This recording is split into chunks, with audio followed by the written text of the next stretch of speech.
From the basement of La Penta, this is WICR. Hello everyone, welcome back to the Sports Vault. We are winding down to the end of the semester.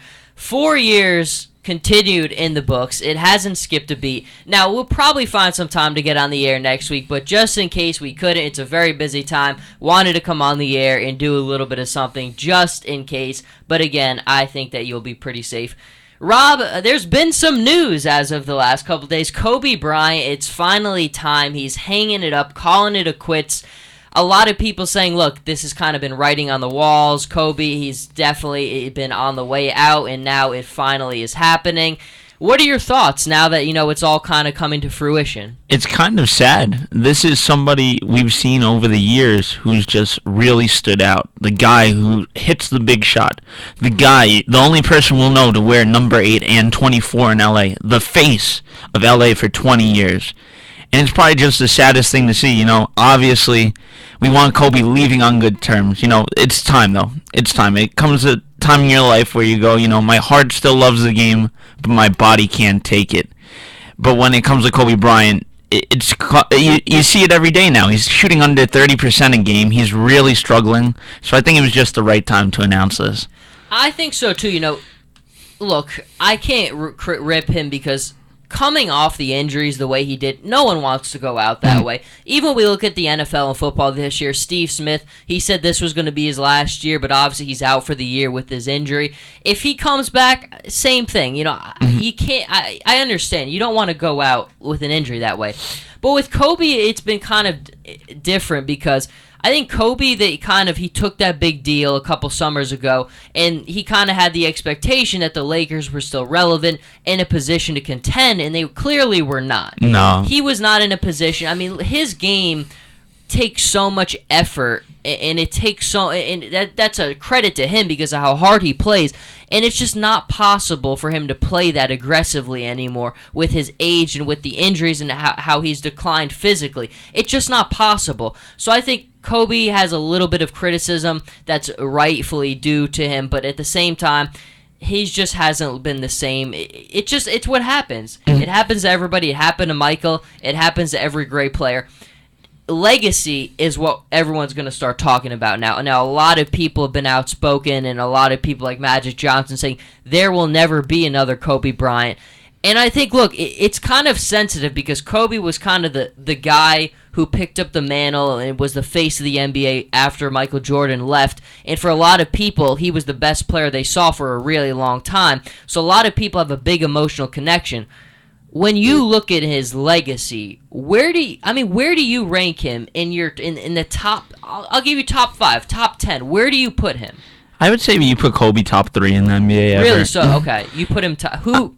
Give me your top 3 then. I still have Michael as number 1, Yep. And people argue all the time you can still throw LeBron, even though his career is not over. You throw LeBron in that number 2 slot. Probably got still another 4 or 5 years of peak play in him. But my reason for throwing Kobe at number 3, we'll still have it on a daily basis. People will hate. Well, we understand the incidents that have gone on in Kobe's career. The whole rape incident when it got taken off. We have the whole thing. He can't get along with Shaquille O'Neal. He can't play with these other superstars. But you have to give it to the guy. The guy, only person after Wilt Chamberlain to come close to 100 points, dropping 81 points. Against the Raptors. Versus the Raptors, 2006. The guy who on a mission, he gets defeated by the Celtics in 6 games. He ends up going to a finals, beats the Orlando Magic, takes on the Celtics again, and wins it in 7 games, even though he also has 3 titles with Shaq. The guy has heart, and that's one thing that really stood out with him. You can say anything you want. Oh, he takes so many shots. That's the way Kobe Bryant was, and that's why he's such a great athlete. He's a guy who pushes his teammates. He hits his shots, because you know what? He's the face of the franchise. And I think that's always the thing. Like, when people always like to compare the LeBron and the Kobe, because Kobe still had Kobe years in him when LeBron was also at his elite level. And people always kind of like to compare the two. And I did think for a while there was no comparison when it came to the intensity that both players played with. Kobe was the just second coming of Michael Jordan. It's so hard to compare LeBron and Kobe because their games are so inherently different. I think Bleacher Report made a video, or somebody made a video, where literally they took like frame by frame of Michael and then Kobe, and just from the way that they interacted on their court, their facial expressions, mirror images of one another. Mm-hmm. Kobe's game is Michael Jordan. Even Michael Jordan in an interview said, Kobe's game is my game. The two of them are inherently the same, and at the end of the day, it's so tough, because I feel like so many people have it kind of glued in their mind, their top five. Everybody's got Michael at the top. Mm-hmm. A lot of people have Magic right behind. A lot of people will put Bill Russell, Will Chamberlain somewhere after them. Oscar Robertson, some people will throw in there. And then you've got the Larry Birds, the Tim Duncans, the Kobes, the LeBrons of the world. Ranking them is also difficult, but I think at the end of the day, if you wanted to say Michael, Kobe, LeBron, Magic, I don't know the order other than MJ at the top. I don't know if you could go wrong there. Mm-hmm. I don't know if any players have ever made more of a... Would you say no players have ever made more of an impact in an era than those four players right there? Yeah, that's true to that. Those four really stood out in their eras of basketball. And there's nothing you could say like, oh, they didn't stand out. They all dominated their eras. That's what made them so special. And it wasn't only, oh, they were scoring points. They were guys that helped their teammates, got the assists, got the rebounds. And that's what made them really stand out in that generation. Now let me ask you this. Do you hold it against Kobe, the finals that he lost? Because, we'll look at those four players I just said. Let's take Michael out of it, because Michael was Michael. Nobody is Michael. He was undefeated. But Magic lost in the finals 4 times. LeBron has lost in the finals a couple times. Mm-hmm. And now we've seen Kobe. He lost in the finals 2 times. Which of those... I think it's different with Kobe a little bit, because the two he lost, the Lakers were definitely the better team. Mm-hmm. LeBron you knocked too, because look, he disappeared in the 2011 finals. Everybody kind of gives him a pass, the other two, because one of them, his team was completely injured and he played phenomenal, and the other one, his Cavaliers team had no help. But there was one LeBron totally gets the fall for. What about Kobe, though, the 2 that he lost? The second final, I really don't count it as that way, as, oh, you could blame it on Kobe. The Celtics overall were the better team. That was the establishment of the first big 3, really, in the NBA through trades and free agency, and they just dominated. You knew they were going to win the championship that year, the way they came out. But when we go back to 2004...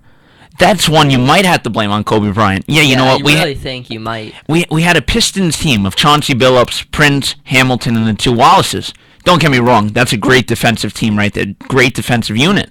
But the problem was, you had Kobe Bryant, you had Karl Malone, Gary Payton, you had a decent lineup. Yeah. But it came to the fact that Kobe really wasn't mixing and matching with them. Malone came out and said it. If we didn't have so many problems, I probably would have stayed another year. It was Kobe Bryant, the aggravation that he brought with that. So that's the only championship you could really blame on them. Losing that series 4 games to 1. But if Bryant mixed with Malone, what could they have done? The establishment they probably could have had for another 2 years. See, and I think that's where, if you try to separate those 4 players, Kobe's kind of that's the negative he has.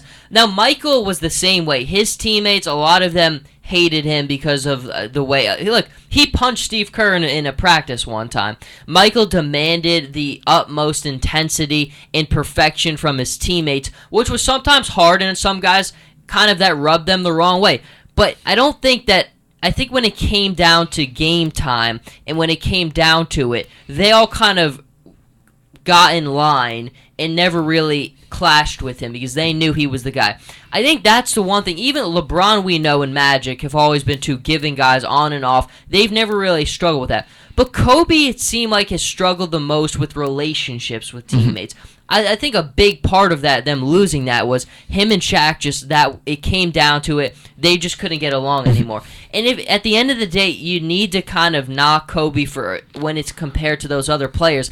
I think he's struggled more than the others to build relationships, the trust. Mm-hmm. Even Phil Jackson in his book talked about that, how, look, sometimes Kobe was Kobe, and sometimes it was hard for him to see past his viewpoint. And you kind of look at it, Joe. You know what? It's kind of hard, though. You're coming out of high school at 18 years old, a kid Yes. from Philadelphia, Pennsylvania. You're coming in where you're playing with these guys who are in their 20s, more developed, people who are living the nightlife. So it's kind of hard to develop a relationship at that time where you can't be doing some of those things. You can't be going out, clubbing, and doing things like that because you're still a kid. You're still legally at that age. So maybe that's why we've seen that Kobe really wasn't able to form those relationships. Maybe he wasn't taken under the wing like a lot of these players now do with a lot of these younger players. Very true, and I think all the thoughts are kind of coming out there, and you've seen the outpour of so many NBA players. Because look, I mean, in our lifetime, Michael Jordan was at the end. We didn't get to see vintage Michael Jordan. So Kobe for us, until LeBron came along, was our MJ. So we got to, we kind of got it lucky where, look, we missed the greatest player of all time, but we got to see Kobe in his prime, and now we've seen LeBron in his prime. So we've kind of seen the changing of the throne, the changing of the guard in the NBA. We've been pretty fortunate. I know for the two of us, clearly watching Kobe for so many years was a lot of fun. But until next time, Joe Archino, Robin Cardo, we'll be back.